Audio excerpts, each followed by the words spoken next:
तो स्टूडेंट्स हम देख रहे थे कि यह नाम आता है सातवाहन रूलर्स का। हमने पढ़ लिया कि सातवाहन रूलर्स की जो लेडीज़ थी, वुमेन्स जो थी, वो क्या करती थी, अपने फादर का जो गोत्र होती थी उसका यूज़ करती थी, जैसे गौतम, वशिष्ठ। अब इसमें एक नाम आता है, कैरेक्टर का नाम है गौतमी पुत्र शातकर्णी। क्या नाम है उस कैरेक्टर का? गौतमी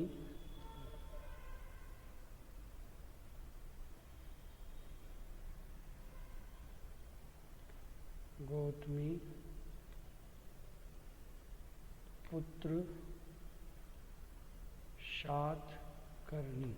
गौतमी पुत्र शातकर्णी जो है, ये कौन था?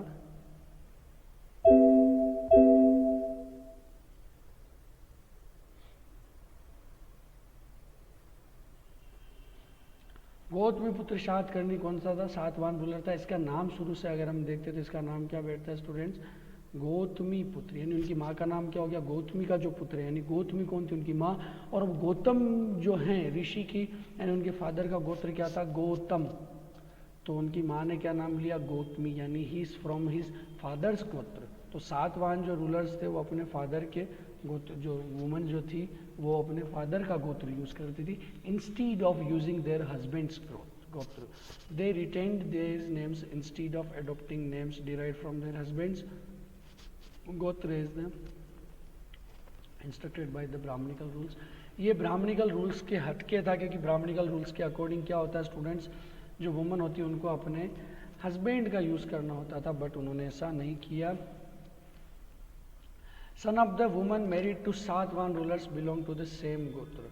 और कभी कभी क्या होता है कि जो सातवाहन जो थे उनके अंदर कुछ महिलाएं थी जिन्होंने अपने सेम गोत्र वाले लोगों से भी क्या की है? शादी की। As is obvious this run counter to the ideal of exogamy recommended in the Brahmanical text. Exogamy का मतलब क्या होता है? एंडोगेमी और एक्सोगेमी, यानी कि एक्सोगेमी ने अपनी कास्ट से बाहर जाके शादी करनी है।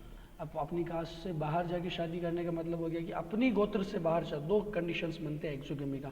अपनी कास्ट से बाहर जाके शादी करने के, द ब्राह्मणा मैरिड टू द शूद्र, वैश्य और क्षत्रिय, और एक Kshatriya woman could be married to the Brahmanas, वैश्य और शूद्र। ये होता है एक्सोगेमी। दूसरा कंडीशन एक्सोगेमी का क्या है स्टूडेंट्स, कि अपनी गोत्र से बाहर जाके शादी करना is the necessary for the old society के लिए होता है। बट यहाँ क्या होता है? दो चीज़ें इन्होंने तोड़ी। First is they did not use the gotra of their husband after their marriage, and they married to the same gotra person. उन्होंने अपनी सेम गोत्र वाले लोगों से भी क्या शादी की, तो एक्सोगेमी का काउंटर है। In fact it exemplified in alternative practice that the endogamy और marriage within the kin group which was prevalent amongst several communities in South India. यानी साउथ इंडिया के अंदर तो ये एक नॉर्मल थिंग थी, एंडोगेमी और marriage within the kin group. Alternative practice था। Such marriage amongst kinfolk ensured a close knit community. और ऐसी शादी ब्याह क्या करते थे, उनके बीच में एक बहुत क्लोज कम्युनिटी का निर्माण करते हैं। क्लोज निट कम्युनिटी, एक बहुत जो किन फॉक के अंदर एक बहुत मजबूत कम्युनिटी का निर्माण करते। फीचर्स ऑफ गोत्रा ये होते हैं, हमने पढ़ा फीचर्स ऑफ गोत्रा, ठीक है। तो ये गोत्र का सिस्टम हो गया। गोत्रा क्या है? एक जब लोग अपने को आपको पुराने ऋषि मुनियों से जोड़ते हैं, वो होगी गोत्र। इसके बाद होता है कि शादी के बाद उनको अपने हस्बैंड का लेना होता है, और सेम गोत्र वाले शादी नहीं कर सकते। यहाँ तक टर्म्स एंड कंडीशंस आ गई। फिर जो सातवाहन रूलर्स जो थे उन्होंने अपने फादर का गोत्र यूज़ किया, दे मैरिड विद द सेम गोत्राज। और ऐसे शादी ब्याह क्या होते हैं? कम्युनिटी का निर्माण करते हैं। आगे चलते हैं।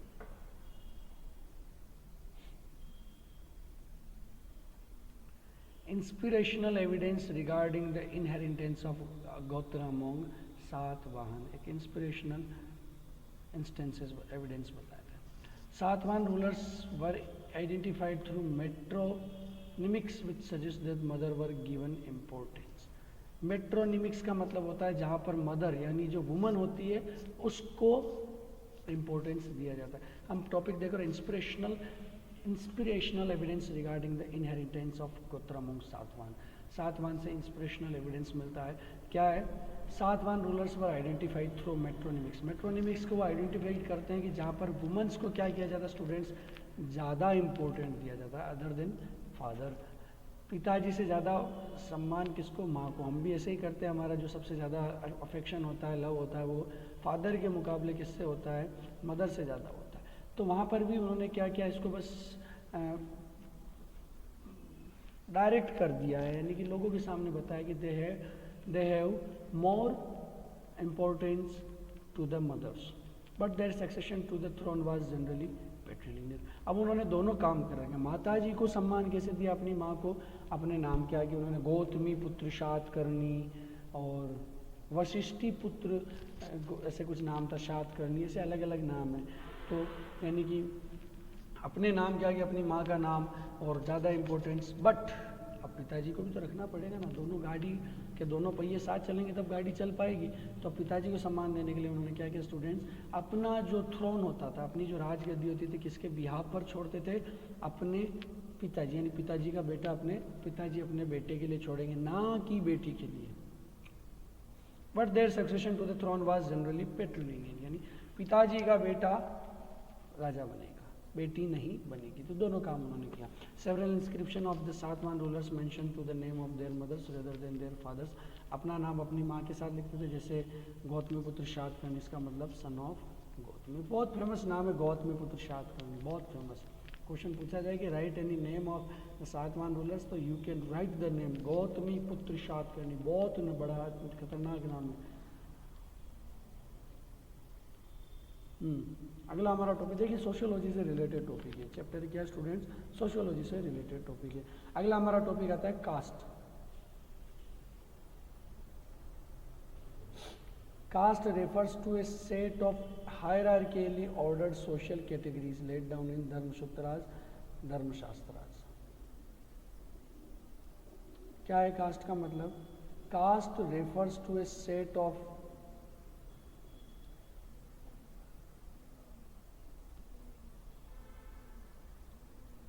Caste refers to a set of hierarchically ordered social categories laid down in Dharma Sutras and Dharma Shastras।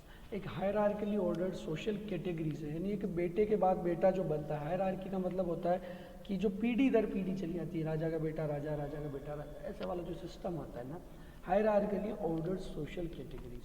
और ऑर्डर्ड यानी इसके अंदर जो, यानी बेटे के बाद बाप के बाद बेटा, बेटे के बाद पोता, पोते के बाद, ये सब जो सिस्टम चला रहा है, ये हायरार्किकली सिस्टम है।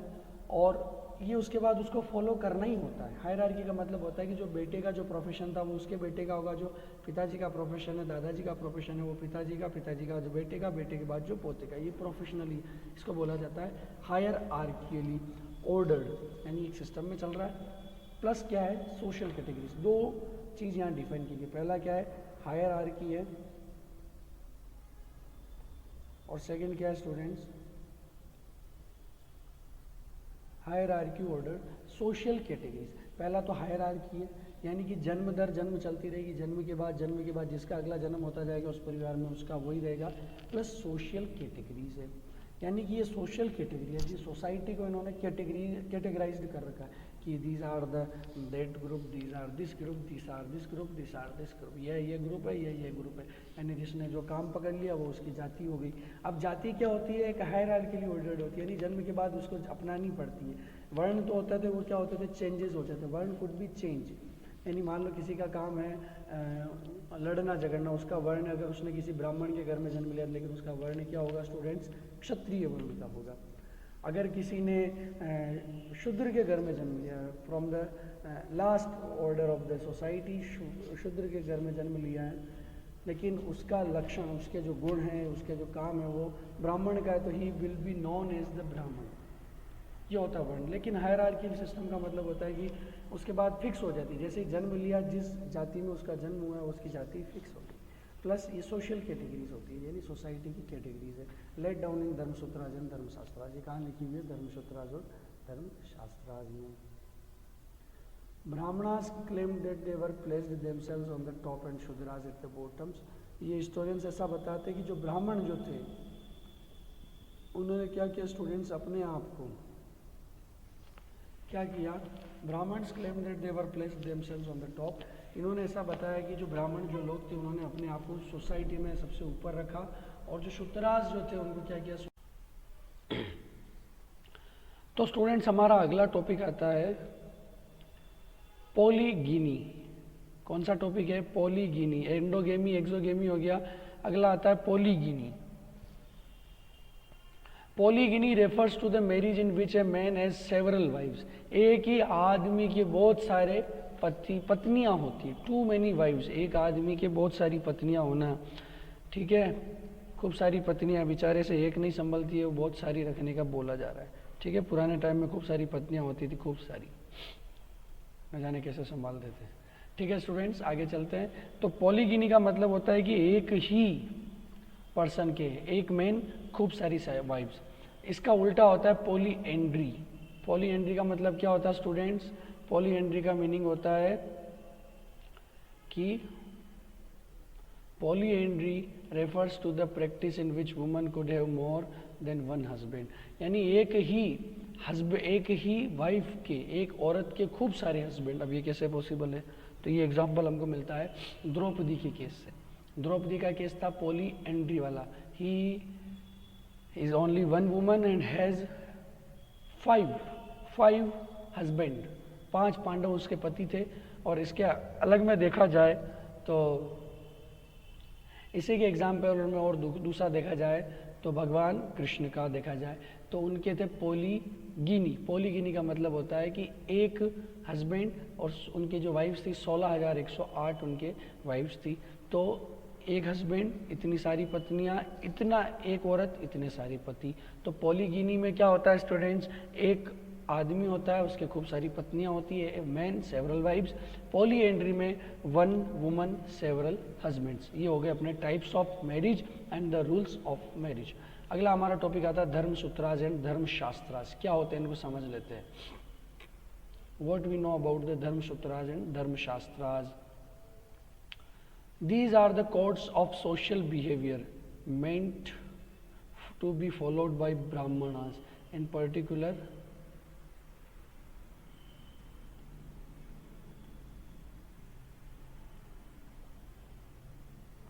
क्या थे? These are the, कोई भी पूछे धर्मसूत्रास और धर्मशास्त्रास क्या थे? Code of social behaviour to be followed by Brahmanas. जो ब्राह्मणास जो होते थे, जो ब्राह्मण होते थे, उनसे ये फॉलो करने के लिए क्या होता था? उनके लिए बने हुए थे। Followed by Brahmanas in particular and society in general. Specially followed by the Brahmanas और सोसाइटी नॉर्मल तरीके से। अगर इनको सोसाइटी नॉर्मल तरीके से फॉलो करती थी, और पर्टिकुलरली किसके लिए बने थे? ब्राह्मणास के लिए बने थे। जो ब्राह्मण होते थे उनके लिए धर्मसूत्रास और धर्मशास्त्रास का पालन करना अनिवार्य था। They are written in Sanskrit with emergence of town people from near and far made to buy and sell their produce and share their ideas in the urban milieu. यानी कि with the emergence of town people from near and far meet to buy and sell their produce and share their ideas in urban milieu. अभी कैसे होते थे, कैसे फैले हैं धर्मशास्त्रास और सूत्रास? बोलेंगे सर एक जगह लिखे थे तो पूरे इंडिया के अंदर कैसे फैले? तो हिस्टोरियंस ये लॉजिक देते हैं। अब इन हिस्टोरियंस के लॉजिक्स अपने हिसाब से बने होते हैं, हमको इनको बस केवल पढ़ना है। वी शुड नॉट बिलीव और we should not interpret by on self about these topics. हमको अपने हिसाब से कुछ दिमाग नहीं लगाना, जो जैसा लिखा है उसको पढ़ के आंसर लिखना। They are written in Sanskrit. हमेशा धर्मसूत्रास और धर्मशास्त्रास किस में लिखे हैं? शास्त्र संस्कृत में, सूत्र संस्कृत में। और क्या होता है, जैसे जैसे टाउन इमर्ज हुए, अब अलग अलग टाउन्स जो थे वो क्या होते हैं स्टूडेंट्स? इमर्ज होते हैं, यानी टाउन्स बनने लगे। तो इन टाउन्स ने क्या किया? आपस में आते थे लोग खरीदने और बेचने के लिए, जो चीज़ें यूज़ करते थे उसी दौरान इन सारी चीज़ों का एक्सचेंज हो जाता था और ये सारे फैल गए थे। This might have led to the questioning of earlier beliefs and practices. It was to meet this challenge that Dharmasutras and Dharmashastras were compiled. और ये अभी भी है कि ये चैलेंज पर पहुंचता है। It was to meet this challenge that Dharmasutras and Dharmashastras were compiled. यानी किसी ने इनको कंपाइल किया। कुछ लोग बोलते हैं कि अपने आप में यानी लाखों करोड़ों सालों पहले से चले आ रहे हैं, और कुछ लोग बोलते हैं कि इनको कंपाइल किया गया है। तो धर्मसूत्रास एंड धर्मशास्त्रास ये हैं। मेन ये ध्यान रखना, these are the codes of social behaviour meant to be followed by Brahmanas. एक अगला टॉपिक आता है फीचर्स ऑफ गोत्र। क्वेश्चन पूछा जा सकता है गोत्र क्या है? आता है ना टर्म बार बार, गोत्र क्या है, तो गोत्र के बारे में देखते हैं हम। फीचर्स ऑफ गोत्रा।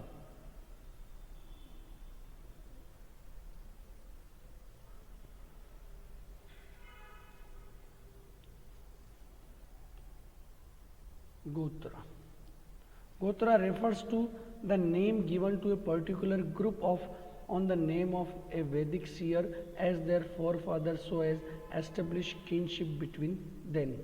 क्या होता है कि जो पुराने जो संत थे वैदिक टाइम पे, जो ऋषि मुनि हुआ करते थे, वैदिक सीर एज देयर फोरफादर, और जब लोगों ने उनको बोला कि ये हमारे पूर्वज थे, जब उन ऋषियों के नाम थे, जैसे कि किसी का पुलस्त्य है, किसी का गौतम है, किसी का कर्ण है, किसी का भारद्वाज है, किसी का पाराशर है, किसी का ये गोत्र, किसी का वो गोत्र, सब ऋषि थे। और जब वो बोलते हैं कि हमारा इन ऋषि के साथ रिलेशन है, we have relation with that Rishi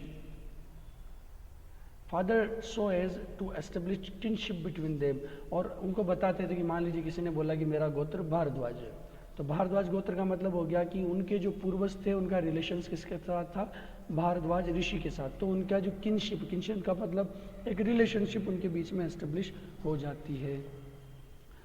the system of gotra had been significance to the woman.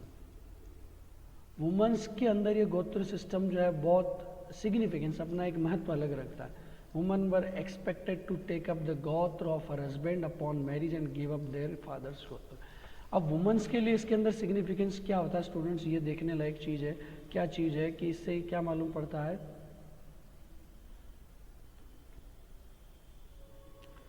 पहला देखना है, womens were expected to take up the gotra for her husband upon marriage and give up their fathers gotra. जो woman होती थी उनको क्या करना पड़ता था स्टूडेंट्स, अभी भी ये देखा जाता है, जो वुमन जो होती है, लेडीज़ जो होती है, जब उनकी शादी नहीं होती तो उनके पहले किसकी गोत्र यूज़ करती है, वो गोत्र यूज़ करती है अपने फादर की। और जब उनकी शादी हो जाती है, आफ्टर हर मैरिज अपने हस्बैंड की गोत्र को एक्सेप्ट करती है। तो शादी के पहले पिताजी की और शादी के बाद हस्बैंड की, तो उनसे एक्सपेक्ट किया जाता है कि वो अपने फादर की हस्बैंड को त्याग दे और अपने फादर की गोत्र को त्याग दे and accept take up the gotra of her husband. Members of shuddh same gotra could not marry, जैसा मैंने आपको बताया था, members of same gotra could not marry, एक ही गोत्र के लोग शादी नहीं कर सकते। When the examine the names of the woman married in Satavahana rulers we will find that the many of them had names derived from their fathers gotras such as Gotam and Vashishta। अब क्या होता है कि कभी कभी हमने example देखा, अभी हमने क्या कंडीशंस डाली कि woman should give up their fathers gotra, उनको अपनी फादर होती है उनकी गोत्र का क्या करना होता है स्टूडेंट्स, त्याग करना होता है। तो त्याग करने का मतलब ये हो गया कि वो अपनी गोत्र को गिव अप करेगी और अपने हस्बैंड की गोत्र को लेगी। लेकिन जो सातवाहन रूलर्स थे, ये देखना सातवाहन रूलर्स कहाँ थे, तो इसको हम बताते हैं कि Satavahana rulers were in the southern area. कहाँ थे सातवाहन रूलर्स, आपको नाम दिख रहा होगा। तो ये सातवाहन रूलर्स स्टूडेंट्स थे, ये these were the rulers from the south. कहाँ से थे स्टूडेंट्स, ये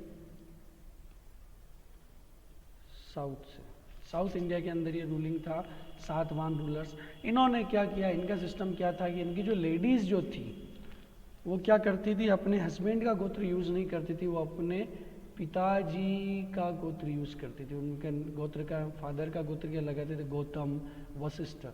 अब देखो इनके जो एक रूलर था उसका नाम था गौतमी पुत्र शातकर्णी। क्या नाम था स्टूडेंट्स, गौतमी पुत्र शातकर्णी। ऊपर लिखता हूँ मैं,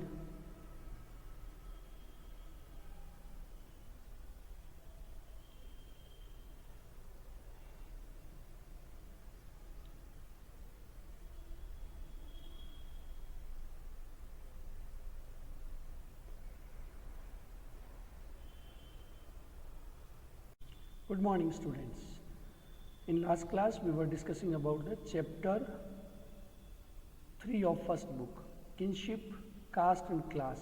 उस चैप्टर के बारे में हम लोग डिस्कशन कर रहे थे। इसके अंदर हम महाभारत की हमने स्टोरी पढ़ी थी, हमने टेक्सचुअल ट्रेडिशंस क्या होते हैं वो हमने पढ़े कि how the historians use the textual traditions to reconstruct the history of the ancient India. पुराने टाइम की इंडिया की हिस्ट्री को रिकन्स्ट्रक्ट यानी वापस बनाने के लिए, लिखने के लिए वो क्या करते हैं, किसका यूज़ करते हैं, टेक्सचुअल ट्रेडिशंस का यूज़ करते हैं। अगला हमारा टॉपिक आता है, हमने देखा था वी एस सुतंकर ने एक क्रिटिकल एडिशन लिखा था महाभारत का। उन्होंने अपनी एक पूरी टीम बनाई, वो अलग अलग कंटिनेंट्स कंट्री के पार्ट्स में पहुँचे, इंडिया के अलग अलग कोनों में पहुँचे, वहाँ से उन्होंने वर्सेस कैप्चर किए और उनके अंदर जो कॉमन वर्सेस थे, जो मोस्ट कॉमन श्लोकास थे, उनको कंपाइल किया और उन्होंने एक एडिशंस निकाला with 1300 pages of the that edition. इसके आगे हम चलते स्टूडेंट्स, स्ट्रक्चर ऑफ फैमिली हमने पढ़ा कि the norms of family and kinship, यानी किनशिप यानी अपने रिलेशंस किसको कह सकते थे, और फैमिली का जो नॉर्म्स क्या थे वो हमने देखा। हमने लीनिएज का देखा, हम पैट्रिलिनी का देखा कि अगर मरने के बाद, पिताजी के मरने के बाद प्रॉपर्टी किसके पास आएगी, who will get the property of the father after his death, who will be the successor of his father. तो ये सारे हमने कंडीशंस देखे। अगला हमारा टॉपिक आता है रूल्स ऑफ मैरिज। आप लोगों को स्क्रीन पे दिख रहा होगा,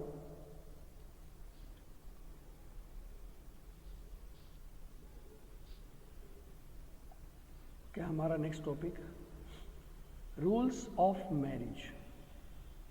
क्या है स्टूडेंट्स हमारा टॉपिक, रूल्स ऑफ मैरिज।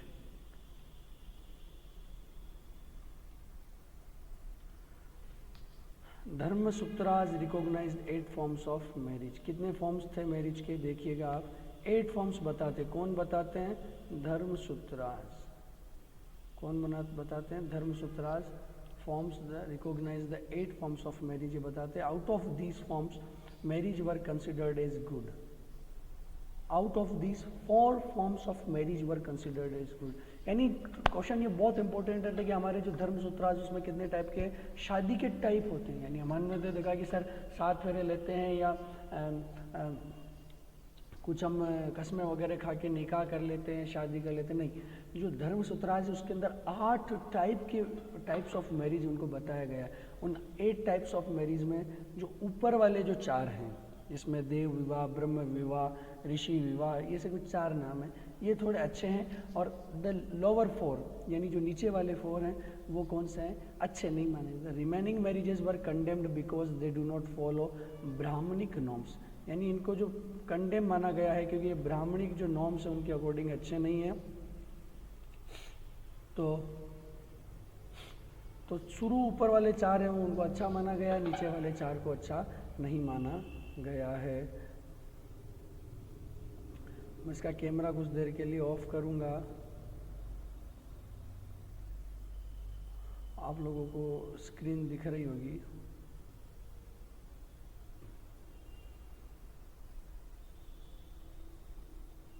तो स्टूडेंट्स हम यहाँ थे। Woman could not get any share in her parental property, यानी बेटी को जो होता था अपने पिताजी की प्रॉपर्टी में से कुछ भी हिस्सा नहीं मिलता था, कुछ भी नहीं। Woman could not get any share of her parental property. Exogamy, marrying outside was considered desirable. यानी एक्सोगेमी होता है कि अपनी कास्ट, अपने जो वर्ण है, अपनी जो कास्ट है उससे आउटर यानी उससे बाहर जाके अगर हम शादी करते हैं तो उसको अभी कंसिडर्ड डिज़ायरेबल यानी अपनी इच्छा के अनुसार होता है, बट उसको कभी कभी कंसिडर्ड किया जाता था, कभी कभी उसको कंसिडर नहीं किया जाता। कन्यादान और the gift of a daughter in marriage was important religious duty to father. अब एक टर्म आती है, हम सुनते हैं कन्यादान क्या होता है। It is the donation to the daughter और the donation of the daughter. क्या होता है, टॉपिक हमने समझा है कि इट इज़ द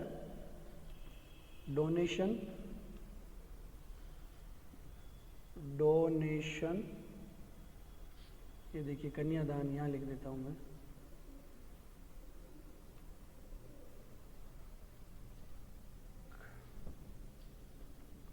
कन्यादान was a donation of the daughter or to the daughter। ये देखिए कन्यादान क्या था, ये डोनेशन ऑफ द डॉटर और द टू द डॉटर, यानी कि किसी बेटी का दान या बेटी को दान। बेटी को दान मतलब कि हमने पिताजी ने अपनी बेटी को कुछ दान दे दिया, कुछ उनको दे दिया, बट बेटी का दान, तो एक्चुअल में होता है कन्यादान, यानी हमने अपनी कन्या का दान कर दिया। अब दान का मतलब होता है कुछ लोग देते हैं, कुछ लोग समझ सकते हैं कि क्या सर बेटी क्या उसकी खुद की ज़मीन थी, उसका खुद का पैसा था जो उसको ऐसे लोगों के हाथ में दे दिया। नहीं, ऐसा नहीं होता है। इसको अगर इसको हम ट्रेडिशनली अगर वे में समझा जाए तो कन्यादान का मतलब होता है कि जो मेरी अपनी कन्या थी उसको मैंने आपको संभालने के लिए दिया। It is the donation of कन्या। कन्यादान का मतलब है कि जो मेरे अपनी जो संपत्ति थी, मेरी जो अपनी बेटी है, अब इसको बोला जाए कि सर ये संपत्ति कैसे होगी, अपने कन्या को आपने अपनी जो डॉटर उसको अपनी संपत्ति क्यों माना।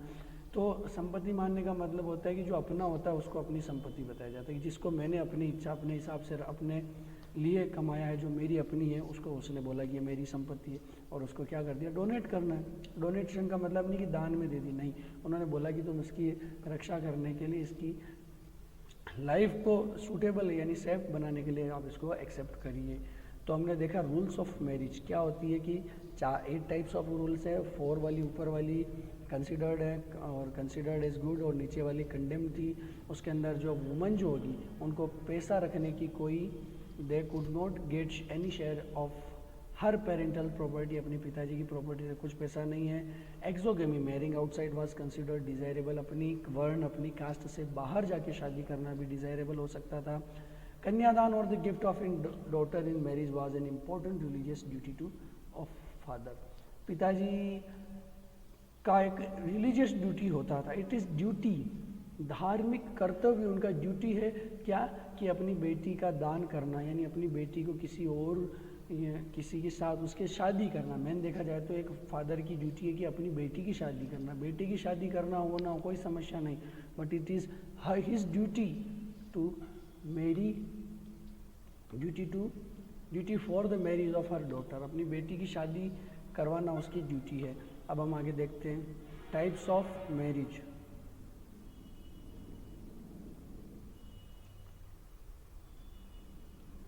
क्या है हमारा टाइप्स ऑफ मैरिज।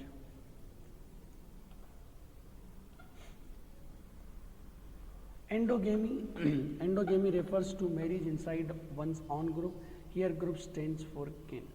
एंडोगेमी का मतलब होता है कि अपने ही लोगों के बीच में, अपने ही रिश्तेदारों के बीच में शादी करना। एंडोगेमी refers to marriage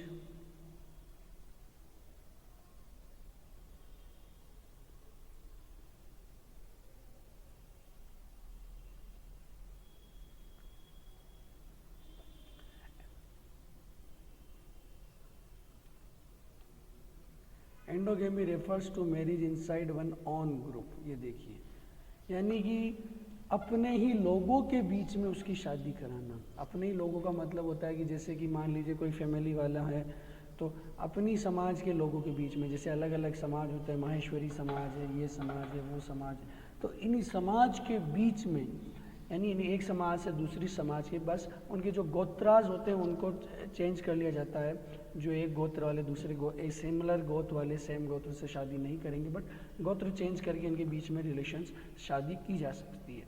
तो हियर ग्रुप स्टैंड्स फॉर किन, और ये जो ग्रुप है अपने ही रिश्तेदार लोग होते हैं उन्हीं के बीच में शादी हो जाती है। इसको बोला जाता है एंडोगेमी। एंडोगेमी, गेमी का मतलब होता है शादी का रूल, और एंडोगेमी का मतलब हो गया अपने लोगों के बीच में शादी करना, यानी अपनी जात में, अपनी कास्ट में, अपनी सबके अंदर क्या करना, शादी करना। अगला टर्म आती है एक्सोगेमी। एग्जिट से एक्सो, एंट्री से एंडो। एंडो का मतलब होता है इंडोर और आउटडोर होता है, वैसे इंडोर का मतलब हो गया अपनी समाज के लोगों में, और एक्सोगेमी का मतलब होता है, exogamy refers to the marriage outside one own group of kin, यानी अपने समाज के लोगों से बाहर जाके क्या करना स्टूडेंट, शादी करना। तो ये दोनों नाम याद रखने आपको, एक्सोगेमी और एंडोगेमी। इनका जो होता है डिफरेंशिएशन बहुत बार पूछा जाता है। आगे चलते हैं। एक नया नाम आता है शादी का, हमने एंडोगेमी एक्सोगेमी देख लिया। अगला अपना टॉपिक आता है, कौन सा टॉपिक है, तो Brahmanas claim that were placed at the bottom. देखा जाए तो सोसाइटी के अंदर ये सही बात भी है, नॉट ऑल द ग्रुप्स, सभी लोग नहीं, कुछ लोग कुछ सोसाइटी का 10% 20% ऐसे लोग थे, ब्राह्मणास जो थे, उन्होंने ऐसा नियम निकाल दिया कि we are at the top and the जो लोअर क्लास जो शूद्रास है वो हमेशा नीचे ही रहने चाहिए, हम टॉप पे रहेंगे, वो बॉटम पे रहेंगे। तो सोसाइटी के अंदर ये डिस्क्रिमिनेशन वहीं से चला है जब लोगों ने अपने आप को ऊंचा मानना समझ लिया। बाकी देखा जाए तो सब इक्वल है। अगर हम देखा जाए तो बॉडी का हर एक पार्ट जब रिपेयर नहीं होगी तो आदमी चल नहीं पाएगा, दिमाग नहीं होगा तो आदमी सोच नहीं पाएगा। हर इंसान का हर पार्ट बहुत जरूरी है। तो देखा जाए तो ये सब जरूरी है, बट जब उन्होंने डिस्क्रिमिनेशन को क्या कर दिया, अप एंड डाउन कर दिया, किसी को ऊपर कर दिया, किसी को नीचे कर दिया, तो सोसाइटी के अंदर ये सिस्टम बिगड़ा। तो कास्ट के अकॉर्डिंग क्या होता है, social categories, hierarchically social categories है which is laid down in the, कहाँ लिखी हुई है ये लिखी हुई है स्टूडेंट्स, धर्मसूत्राज और धर्म शास्त्राज के अंदर। और जो ब्राह्मण थे उन्होंने बोला कि हम जो है क्या बोलते हैं, we are at the top in the caste system and we are top at the caste system and the Shudras are at the bottom.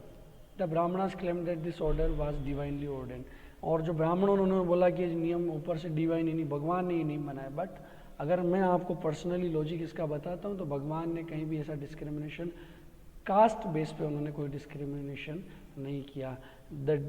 भगवान ने जो the God made discrimination or the categorization among the society people, it is based on the varna system or the work system। जिसने जो profession अपना रखा है वही उसका क्या होगा, वर्ण होगा, उसकी जाति नहीं होगी। Jati and the caste is made up by the humans, not by the divine. अगला टॉपिक हमारा आता है ideal occupation is laid down in the Dharmasutras and Dharmashastras. Dharmashastras और धर्मसूत्राज के अंदर जो आइडियल ऑक्यूपेशन है वो डिस्क्राइब्ड है। The Dharmasutras and Dharmashastras describe the rulers about the ideal occupation of the 4 categories of varnas. Brahmanas, देखो चारों के इन्होंने नाम डाल दिए हैं कि किसके किसकी क्या जॉब होनी चाहिए। हम इसको एक बार डिस्कशन कर लेते हैं। आप लोगों के सामने चारों का एक बार मैं बता देता हूँ कि किस किस का क्या क्या काम लिखा है, क्या क्या काम होने। तो Brahmanas were suppose to study,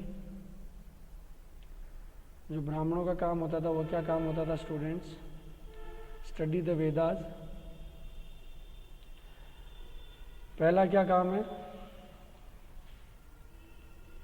study and teach the Vedas. Perform sacrifices, यज्ञ करना, यज्ञ करवाना, गिफ्ट लेना और गिफ्ट देना। Teach and study the Vedas, perform sacrifice and get sacrifices, perform यज्ञ करना और करवाना, प्लस गिफ्ट लेना और गिफ्ट देना। क्षत्रियों का काम क्या होगा, लड़ना, were engage in warfare, to protect people, लोगों की रक्षा करना, एडमिनिस्ट्रेटिव जस्टिस करना, स्टडी द वेदास, वेद पढ़ना, यज्ञ करवाना और गिफ्ट देना। देखना, सब नाम देखना है, ठीक है। युद्ध लड़ना, वॉरफेयर में, लोगों की रक्षा करना, एडमिनिस्ट्रेटिव काम करना, वेदों को पढ़ना, पढ़ाना नहीं, पढ़ाना काम है ब्राह्मणों का, पढ़ना, गेट सेक्रीफाइसेस, यज्ञ करना या करवाना, गेट सेक्रीफाइसेस परफॉर्म यानी यज्ञ करवाना, करना नहीं करवाना, करना किसका काम है, ब्राह्मणों का। एंड मेक गिफ्ट यानी गिफ्ट देना, लेना नहीं, लेना और देना किसका काम है, ब्राह्मणों का। वैश्यों के काम गिफ्ट देना, गेट सेक्रीफाइसेस परफॉर्म यज्ञ करवाना, and study Vedas in addition to engage agriculture. और साथ ही साथ क्या करना, एग्रीकल्चर करते हुए स्टडी करना वेदों का। तो वेदों को स्टडी करने का काम 3 लोगों के पास था, ब्राह्मण, क्षत्रिय, वैश्य, इन तीनों के पास स्टडी करना था। करवाना केवल एक के पास था, ब्राह्मणों के पास। यज्ञ करना तीनों के, करवाना तीनों के पास था, ब्राह्मणों का काम भी यज्ञ करवाना। गेट सेक्रीफाइसेस परफॉर्म्ड होना चाहिए, ऐसा काम था, तीनों के पास था। ब्राह्मण, क्षत्रिय, वैश्य का काम था कि यज्ञ करवाया जाए, और करना किसका काम था, केवल ब्राह्मणों का। Last Shudras were assigned at the job of serving the 3 higher varnas. और शूद्रों का काम था कि ऊपर वाले जो 3 वर्ण हैं इनके मदद करना अलग अलग कामों के अंदर। उनका न तो वेदों पढ़ने का काम था, न उनका यज्ञ करवाने का काम था, ना उनका काम लड़ने झगड़ने का काम था, ना उनका पैसे लेने देने का काम था। इसका एक बहुत सॉलिड रीज़न है कि ये इनको काम क्यों नहीं। अब आप पूछोगे कि सर पर्सनली होता है, बाकी मैं इसके ऊपर डिस्कशन नहीं करना चाहता हूँ कि ब्राह्मण क्षत्रिय वैश्य और शूद्र को ऐसा क्या और डिस्क्रिमिनेशन किया है। It is beyond our mentality, पर इतना स्ट्रॉन्ग लॉजिक है, स्ट्रॉन्ग लॉजिकली मेरे पास इसका आंसर आता है कि क्यों इनका इतना बड़ा डिस्क्रिमिनेशन किया गया। तो ये डिस्क्रिमिनेशन का जो लॉजिक हम कभी पर्सनली डिस्कशन करेंगे, why this discrimination among the people. उनको अगर आपने कहते हो कि सर ये जो 4 कास्ट बेस्ड नहीं है, ये ध्यान रखना है, ये ब्राह्मण वैश्य क्षत्रिय शूद्र जो है ये depend on the doing profession और not by their birth, by their गुण और कर्म, यानी प्रोफेशंस के बेस्ट के ऊपर आता है। तो स्टूडेंट्स अगला हम वीडियो हम नेक्स्ट पार्ट में हमारा जो टॉपिक रहेगा, अगला हमारा टॉपिक आता है, अगला हमारा टॉपिक आता है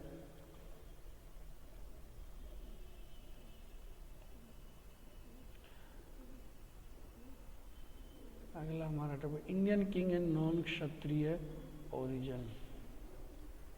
सॉरी, हमारा अगला टॉपिक आता है स्ट्रेटेजीज डेवलप्ड